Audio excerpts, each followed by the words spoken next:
Hi, in this tutorial we'll be creating this Master Sword scene from The Legend of Zelda. So in this first part we'll be taking a look at how to model the sword. Before you start modeling, you need good reference. You can download my PDF project from this video's description. First, I created the handle. I created a circle which I extruded and scaled to match the reference.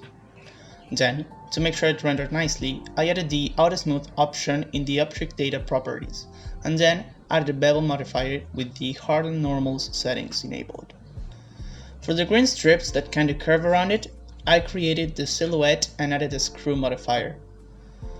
I then duplicated and mirrored it so it matches the original pattern.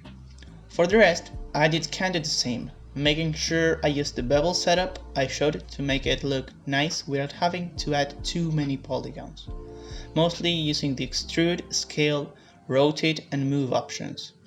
When you're extruding stuff, you can just control click and it will extrude and align your faces automatically.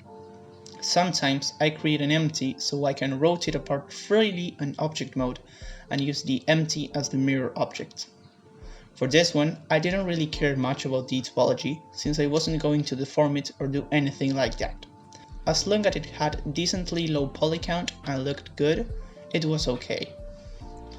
For the texturing, I actually used Substance Painter. I wanted to try the software and thought it quite good. You can get the student's license for free and try it out if you want. If you want to create the materials in Blender, I believe it's quite possible, but maybe not as easy as with Substance Painter. To learn the software, there's a great tutorial series from the official Adobe website, which gets you to understand the basics and it's easy to follow, link in the description. Thanks for watching, and I'll see you in the next part. We'll be taking a look at how I created the assets from the scene and how I created the environment.